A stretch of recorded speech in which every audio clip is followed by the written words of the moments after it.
guys, welcome back to another video. I did cut my hair. Let's just address the elephant in the room. I cut my hair.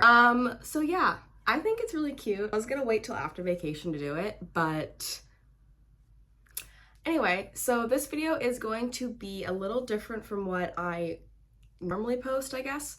It's a like a packing slash vacation tips.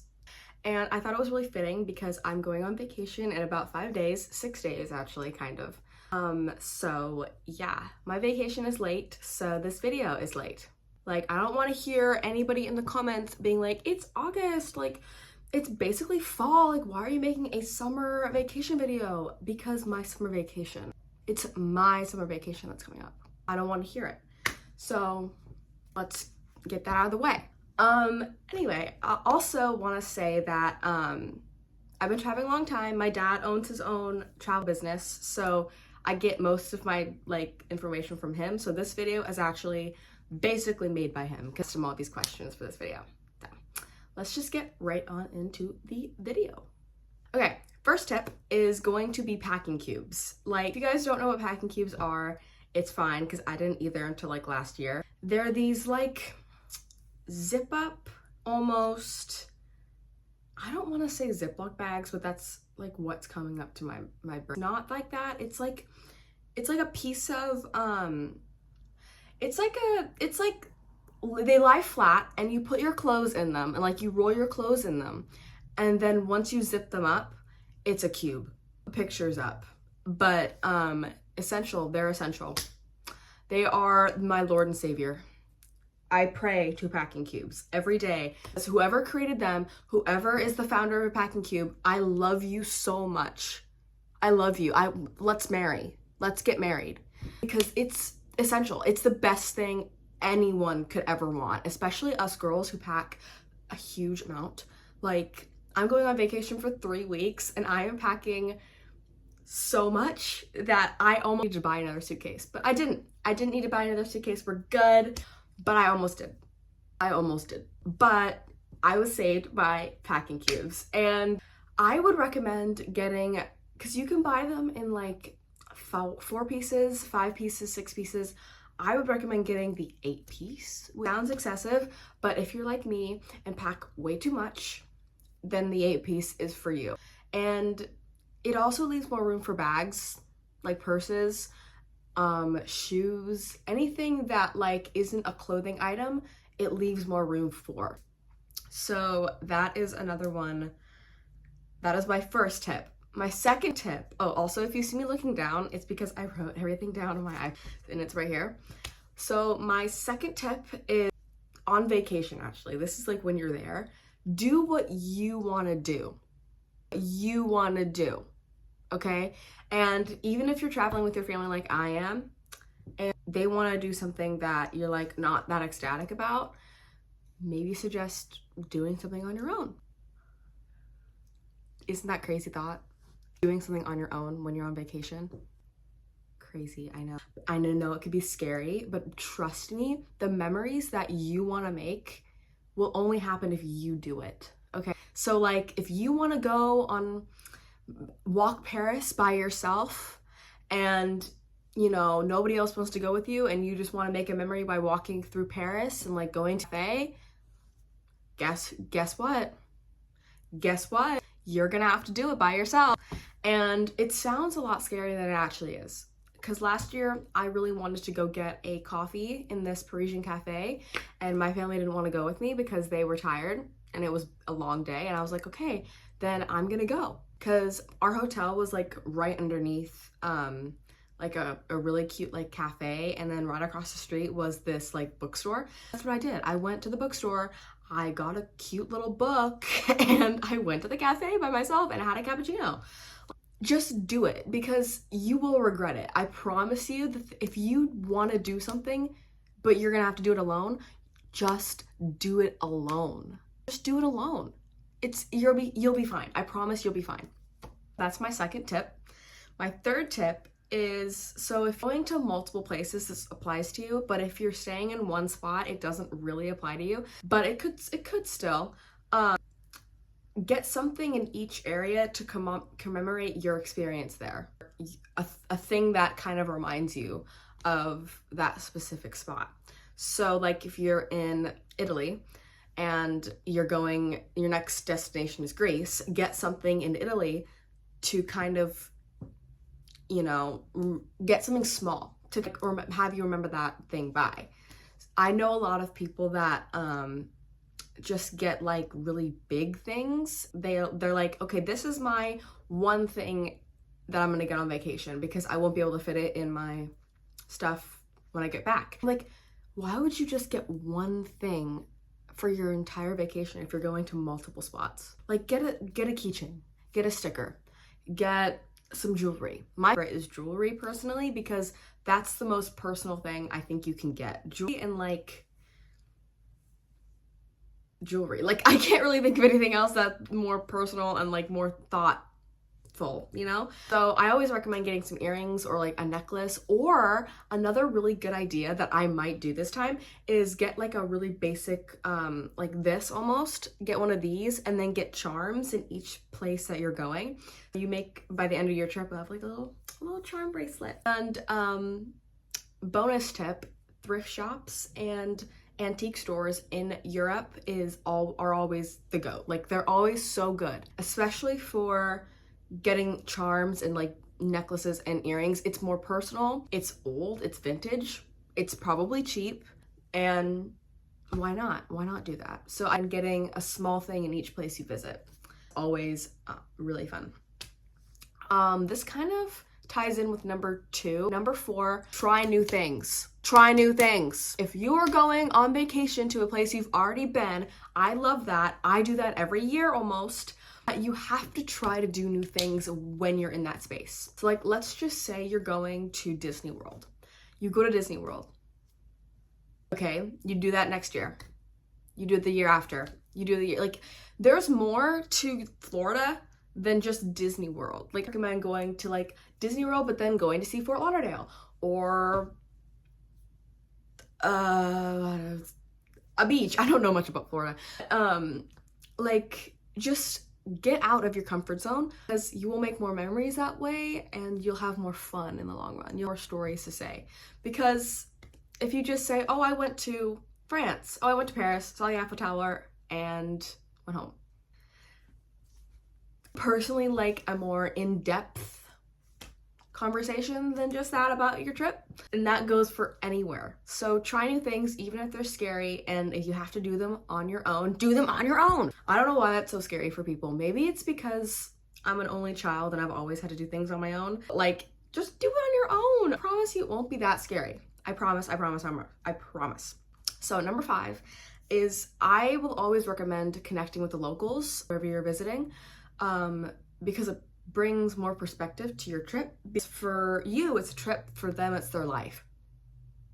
For you, it's a trip. For them, it's their life. So that also goes hand in hand with respecting people that live in the space that you're visiting. So if you're a loud, annoying person and you're in a very quiet, secluded, reserved country, you will not be welcomed at all. And I think it's important to really understand where you are, and connecting with locals can really help with that, and being present and just a good person, a normal person. I think people, especially Americans, struggle with not being loud in countries where you're supposed to be more reserved and quiet. I've experienced that firsthand. So connecting with people who live there all the time and just showing respect is definitely number 1, because we're all human beings who all deserve to be respected in every walk of life, no matter where you're from. So number 6, I said while in airports, go to the places that most everyone avoid, including me, which is like those little like convenience stores charge you like $9 for a bottle of water. But don't go there for that. Go there for like skincare, makeup, because they sell local products in those airports. If you're in Spain, they'll sell Spanish skincare, obviously. And if you're Korea, they'll sell Korean skincare. Like, and I don't know what the pricing would be. I feel like it wouldn't be as bad as if you go to Sephora thing. So just always check out those spots in airports, but also pharmacies. Pharmacies in Europe are your best friend, girl. They're your best friend. They have the best skincare, the makeup, especially if you're in France. Go to the pharmacies. If the pharmacies are, I will put a picture up right here for you so you can screenshot it for your next vacation. And it's definitely a underground secret that I don't see a lot of people talking about it, and I'm just not hearing about it. But I love the pharmacies and the little convenience stores in airports. I run to them actually. So I actually just mixed 6 and 7. I just realized that I wrote them as separate tips. 6 was the airports, 7 was the pharmacies, and I mixed it. So you get a 2-for-1 deal. So number 8 is something that I'm trying to practice personally because I'm bad at it, which is packing mindfully. I tend to, when I'm going on a long vacation, I'm going for about 3.5 weeks. I freak out and I'm like, what if I need this? What if I need it? What if I need it? What if something goes wrong and like I don't have this one thing? Girl, you're gonna be fine. The one pair of shoes that you're gonna wear all the time are gonna be the one pair of shoes you're gonna wear all the time. You don't pack 9 pairs of shoes. Don't need it. I promise you that overpacking is going to screw you over in the long run, especially if you're taking hopper flights to different countries. I'm talking to myself right now. So like packing what you need and what you know you need to like live, that's definitely beneficial and more, it'll give you more space for things you want to buy while you're there. And that is something I also need to remember. So this is not just for you guys, this is for me too. I have a problem with overpacking. So yeah. I think another like bonus tip that I'm gonna throw in here is while you're on vacation, I know it's really hard to like see other people that look like in your head better than you, like comparing yourself to other tourists or girls you see that might look prettier than you or people you see that might have more than you. And also something I struggle with is comparing myself to people also on vacation, like especially when you're in countries like Italy and France and Germany and Greece. Like gonna be very pretty people in those places, they're naturally and you just kind of have to like know that their beauty doesn't take away from yours, which is such a stupid thing to say. I freaking hate that saying. Like it's so stupid. I hate it. But just like focus on yourself. I don't think too much into other people because I guarantee you everyone is comparing themselves to somebody. Everyone, literally everybody. There's not a single person you see that might look better than you that isn't comparing themselves to somebody else. It's all like this person. Everyone's different. Everyone has their own thing. Nothing on social media is real. Nothing. There's not a single thing. Like nothing is real and like with your own eyes in person. Social media doesn't exist. It's so fake. And especially going to places like Italy and France, you will definitely see people like taking Instagram pictures, obviously. It's funny because once they're done taking the photo, they'll be like posing and such, and then they're like, go back to being a normal human being. Fine, like that's a normal thing. But just don't compare yourself to other people on vacation. It's gonna ruin your time. You wanna have a good time. You wanna have a good time. So don't do that shit. Don't do it because you will ruin your own vacation by doing it. Okay, done with my rant. Number 9, remember you'll probably buy things on vacation, so pack for that, which kind of sounds like an oxymoron. You packing for things you don't have yet? Yes, exactly. Extra little bags. If not big bags, like little tiny little tote bags.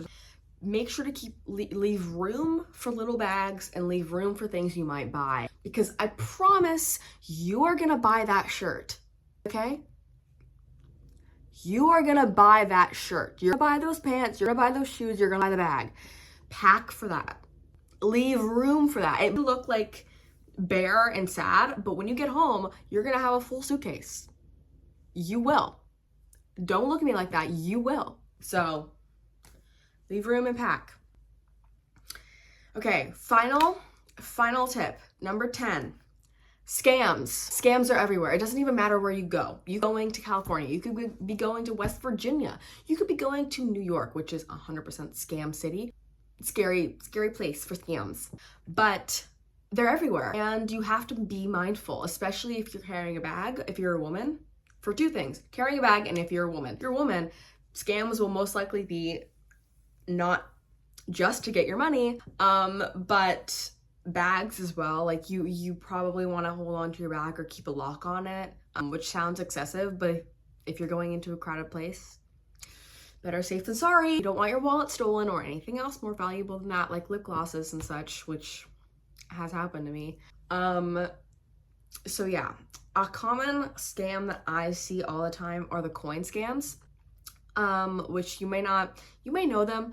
Basically, somebody drops something on the floor. Usually it's like a coin or like $1 right in front of you. So like you're walking and there's a guy or a gal or whoever, they drop something and you look down for a split second. And while you're looking down, someone is behind you looking in your shit. Or if you pick that $1 up, they're like, oh my God, thank you so much for helping me. Would you like this or this and this? And they'll offer you a whole bunch of shit. And then while they're talking to you, someone's gonna take your bag or go through your stuff. So that's a big one. Another one I wrote down was the call scams. I don't really know what I mean. Call scams, because those don't really happen. Like did I say call scam? Oh my God, okay. It's when people like are on the phone and looking like kind of inconspicuous, like they're just talking blah, blah, blah, blah, but while they're talking, they're usually talking to somebody else that's like behind you stealing your shit. There's always stuff happening behind you. So it's like if you're focused on someone else doing their thing, always focus on yourself as well, because they could be a scammer. That's basically all what I'm saying. It's like, don't trust anybody. Ever, in any situation. Stranger danger all the time. Okay, so that is today's video. This is probably gonna be my last video before my vlog that I'm making for vacation. I was gonna make a pack with me, but I decided to do this instead. It's more helpful. So yes, and that video won't be uploaded until I get back, which is kind of crazy. So I don't know if I'm gonna do one vlog. I might vlog each place I'm going to, because we're going to a lot of places. And I think that'll give you guys some more content while I am gallivanting and going around the world. And I think that would be better for you guys. So thank you guys so much for watching today's video. Let me know if you want to see anything else before I leave. I leave on Sunday. Today is Monday. So yeah, thank you guys so much for watching. Bye-bye.